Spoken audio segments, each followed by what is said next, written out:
जो रूस और चाइना की स्ट्रेटजी है वो डिफरेंट है। न्यूक्लियर की ऑप्शन जो है वो जनरल साहब रूल आउट कर रहे हैं। बघेड़ी साहब के पास मैं अभी जाता हूँ, उनसे पूछता हूँ, लेकिन वो न्यूक्लियर की जो पॉसिबिलिटी है कि न्यूक्लियर स्ट्राइक हो सकती है ईरान पे, उसको रूल आउट कर रहे हैं। So if he is ruling out all this things, उसके एग्जाम्पल भी उन्होंने दिए कि जनाब अफ़गानिस्तान में भी नहीं हुआ, ठीक है, और इस तरह कई जगहों पे अमेरिका ने ये डिसीजन नहीं लिया। So in this particular case Iran के लिए भी अगर सोचा जाए तो उनके ख्याल में ऐसा नहीं हो सकता, मुमकिन नहीं है। लेकिन अगर ज़रा थोड़ा सा put your self in the shoes of Israeli administration या अमेरिकन एडमिनिस्ट्रेशन, तो एक प्रॉक्सी वॉर में एक बहुत इंपॉर्टेंट रोल प्ले करता आया है ईरान। अब उसको अगर मद्देनज़र रखा जाए, जहन में रखा जाए, तो किसी हद तक उन्होंने जो उनके लिंक्स थे इजराइल ने उनको उनको उनको ख़राब किया, उनको डैमेज किया, उनको अपरूट कर दिया, let me put it this way. लेकिन अभी भी वो कम्प्लीटली जो है उनको वाइप आउट नहीं कर सका।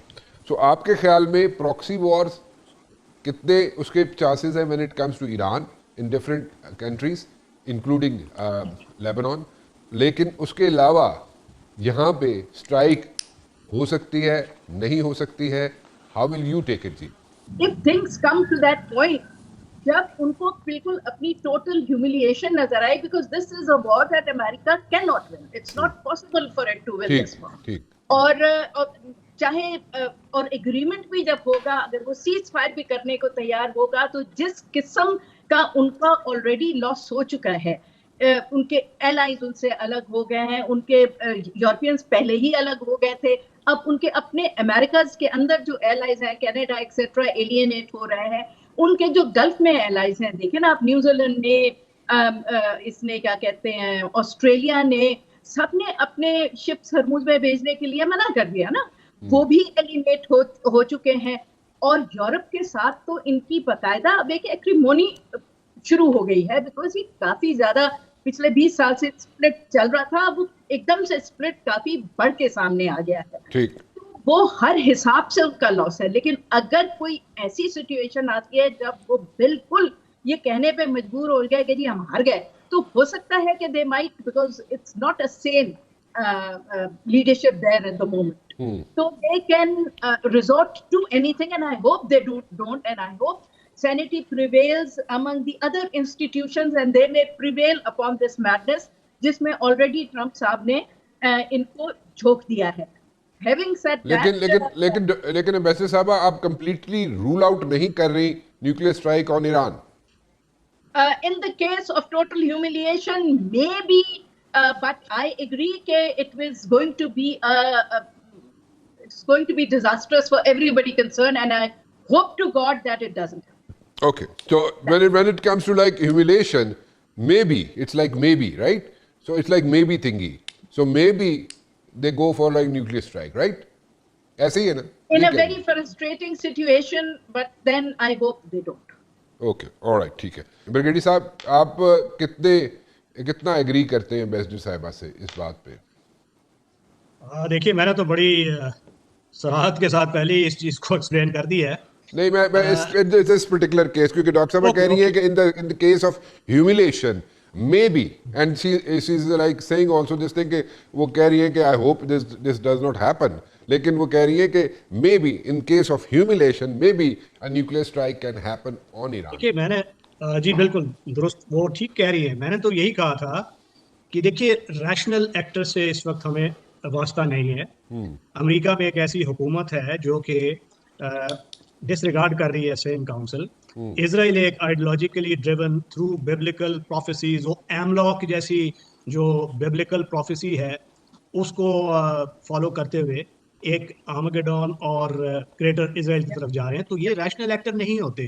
तो जब रैशनल एक्टर नहीं होते और वो समझते हैं they can not countenance defeat, और टोटल डिफीट उनकी ये होती है कि वो अपने, अब देखिए ऑब्जेक्टिव क्या है। अभी बात हो रही थी कि अमेरिका अफगानिस्तान से चला गया। अमेरिका अफगानिस्तान से हार के नहीं गया, ये हमें गलत लेसन ड्रॉ नहीं करने चाहिए। वो 2 डेकेड्स तक वहां रहा, अल्टीमेटली उसका पीटर आउट हो गया इंटरेस्ट, और जब ये एडमिनिस्ट्रेशन ट्रम्प की आई तो उसने कहा will bring our boys back, क्योंकि उसका वो वाइटल स्ट्रेटेजिक इंटरेस्ट अफगानिस्तान में नहीं था, और ना ही अफगानिस्तान के पास कोई जौहरी हथियार थे।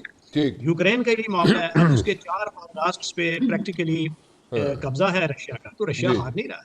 अगर ठीक वो हारता तो टेक्निकल न्यूक्लियर की वो बात एंगलिंग कर रहा था, ठीक तो इस वक्त वो इसलिए नहीं कर सकता कि Russia is on the ascendant और यूक्रेन के पास जोहरी हथियार नहीं है। ईरान का मामला यकसर मुख्तलिफ है। जी ईरान के पास 440 केजी वो यूरेनियम है जिससे 12 न्यूक्लियर हथियार बन सकते हैं। वो 60% तक अफसूदा है। 2 साइकिल्स होते हैं न्यूक्लियर फ्यूल के, उससे आगे जाना जो वीक्स में 90% बॉम्ब ग्रेड तक पहुंच सकता है। जी वो जी किधर है वो किसी को कुछ मालूम नहीं है। ठीक और ये पैरानॉइड हैं इसराइली भी और अमेरिका भी वो ढूंढने के लिए। सो ये इस पूरी जंग, इस पूरे कजिए का मकसद ही यही है कि वो उसको या तो उसके हवाले करें या उसका कोई काबिल कबूल हल हो और निगोशिएटिंग टेबल पे आके वो ये चीज़ माने। अगर वो ये चीज़ नहीं मनवा पाते तो फिर तो ये शिकस्त है ईरानियों को, क्योंकि I am a great believer in theory of asymmetric warfare, जिसके मुताबिक एक जो कमज़ोर फरीक है ईरान, उसने सिर्फ सरवाइव करना है। वो जी सर्वाइवल बका की जंग लड़ रहा है और अगर वो रेजिम चेंज नहीं होता है, जोग्राफियाई वहादत बरकरार रहती है, तो ईरान जंग जीत गया। ये इजरायलीज को भी मालूम है, ये अमरीकियों को भी मालूम है। अब वो सिर्फ ये चाहते हैं कि उनके जो ऑब्जेक्टिव है कि इसको डिफैंग किया जाए न्यूक्लियर वेपन बनाने की हद तक, वो अचीव कर सकें और मिसाइल्स पे कुछ कैपिंग हो जाए, आईसीबीएम्स की तरफ ना जाए ईरान। और उसके बाद जो प्रॉक्सी वॉरफेयर का नेटवर्क तो बाय एंड लार्ज उन्होंने वैसे ही न्यूट्रलाइज कर दिया है। ठीक तो ये होगा, मेरे ख्याल है इतना प्रेशर आएगा उन पे, ईरान पे, कि वो अब, but also remember one thing कि Iranians have a 2000 years old history. Persian जो डिप्लोमेसी है वो इट्स अ लेजेंड। ठीक वो प्रैग्मेटिक लोग हैं, ठीक डिस्पाइट कि वो इस वक्त वेंजर्स की लेंस से देख रहे हैं। वो ये कर सकते हैं कि अपनी अचीव करने के लिए, ये जोग्राफियाई वहादत को बरकरार रखने के लिए, मुल्क को, रजीम को, और वो इकोनॉमिकली सैंक्शंस हट जाएं उनके ऊपर से, और वो बहुत सी चीज़ें हैं जिस पे वो कंसीड करें और ये जंग रुक जाए और वो they live to fight another day. So ये possibility, it's a win win proposition. ठीक मगर जो न्यूक्लियर हथियार की बात हो रही थी, यस, अगर वो मामला उस तरफ जाता है, रेजिस्टेंस कंटिन्यू रहती है, एक ह्यूमिलिएटिंग डिफीट उनको नजर आती है इसराइल और अमेरिका को, तो वो ऑप्शन रूल नहीं की जा सकती। बिल्कुल ठीक है जी। Thank you very much for joining me ji, बहुत बहुत शुक्रिया आप सबका। जाते जाते मैं सिर्फ ये ज़रूर यहाँ पे कहना चाहूँगा कि ठीक है, जो वॉर्स होती हैं, कॉन्फ्लिक्ट्स होते हैं, मैं हमेशा ये बात रिपीट करता हूँ, एक मरतबा फिर यहाँ पे रिपीट करना चाहूँगा कि उसमें बैकडोर डिप्लोमेसी का चैनल हमेशा खुला रहता है और उसको टैप किया जाता है। वर्ल्ड वॉर 1 हो, वर्ल्ड वॉर 2 हो, या फॉर दैट मैटर कोई भी कॉन्फ्लिक्ट हो, उसमें एक बैकडोर डिप्लोमेसी का चैनल खुला रहता है हमेशा। और इन दिस पर्टिकुलर केस ऑल्सो, जो अमेरिका, इजराइल और ईरान का कॉन्फ्लिक्ट है, उसमें भी एक बैकडोर डिप्लोमेसी का चैनल आज भी खुला हुआ है। वो किस हद तक खुला हुआ है, कैसे खुला हुआ है, वो एक डिबेटेबल टॉपिक है, उसमें इफ्स एंड बट्स को सामने नहीं रखना चाहिए। लेकिन द पॉइंट इज़ कि जनाब वो खुला हुआ है, वो चैनल इज़ देयर और उस पर अमल दरामद हो रहा है, and Pakistan is playing a very very vital role in that, जिसकी वजह से इंडिया को देखें अगर हम, तो वो ज़रा जिटरी हुआ है। और ख़ास तौर पे शंकर जो है, जो जिस तरीके से स्टेटमेंट्स दे रहा है इंडिया में बैठ के, उससे बिल्कुल क्लैरिटी हमें मिल जाती है कि they are a bit jittery about all these things, कि why is Pakistan playing such an important role और क्यों पाकिस्तान को इतनी इंपॉर्टेंस दी जा रही है।